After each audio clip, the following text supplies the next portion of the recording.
USDT to हवाला आप लोगों ने सुना ही होगा। अगर नहीं सुना है तो मैं बताता हूँ ये क्या होता है। सो गाइज़, जैसा कि आप लोगों को पता है, हवाला एक सिस्टम है पूरा का पूरा जो मनी लॉन्ड्रिंग का काम करते हैं। जितने भी लोग ब्लैक को वाइट कराने का काम करते हैं या फिर किसी को ट्रांसफ़र करवाने का काम करते हैं, तो इसमें जो ज़्यादातर पैसा होता है वो ब्लैक का ही होता है, जो लीगल नहीं होता है। जैसे गवर्नमेंट या फिर पुलिस या फिर साइबर सेल ट्रैक करती रहती है कि किसी तरह से ये हाथ में आए मेरे और मैं उनको पकड़ूँ और अंदर करूँ। तो ये हवाला एक लीगल चीज़ होती है। तो USDT से हवाला किस तरह से इस्तेमाल होता है, जैसे कि बहुत सारी सर्विसेज चलती है हमारे टेलीग्राम के अंदर भी, बहुत सारे वेंडर मिल जाएंगे। इसके अंदर होता ये है कि इसमें फ्रॉड होने के भी चांसेस हाई होते हैं, पर जो अमाउंट रहता है वो अमाउंट सेफली, अगर आपको सिक्योर वेंडर तक अगर आप गलती से पहुंच गए हो, तो उसमें ये होता है कि आप लोगों को अपनी USDT हवाला वेंडर को देना होता है।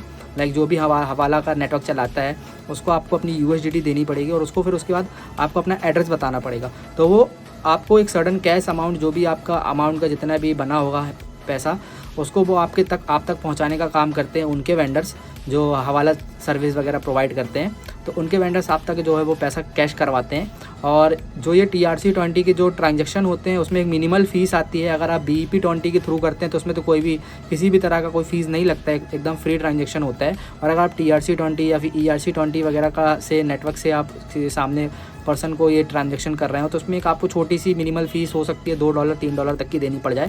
तो यही एक फ़ीस होती है। और बाकी जो आपका हवाला वाला बंदा जो भी चार्जेस काट ले, तो यही होता है एक हवाला सिस्टम गाइस। और अगर आप लोगों को इसी सम टॉपिक्स पे कोई भी इन्फॉर्मेशन चाहिए मेरे से पर्सनली, तो आप लोग मुझे DM कर सकते हैं। तो मिलते हैं नेक्स्ट वीडियो, तब के लिए bye bye, take care, bye bye.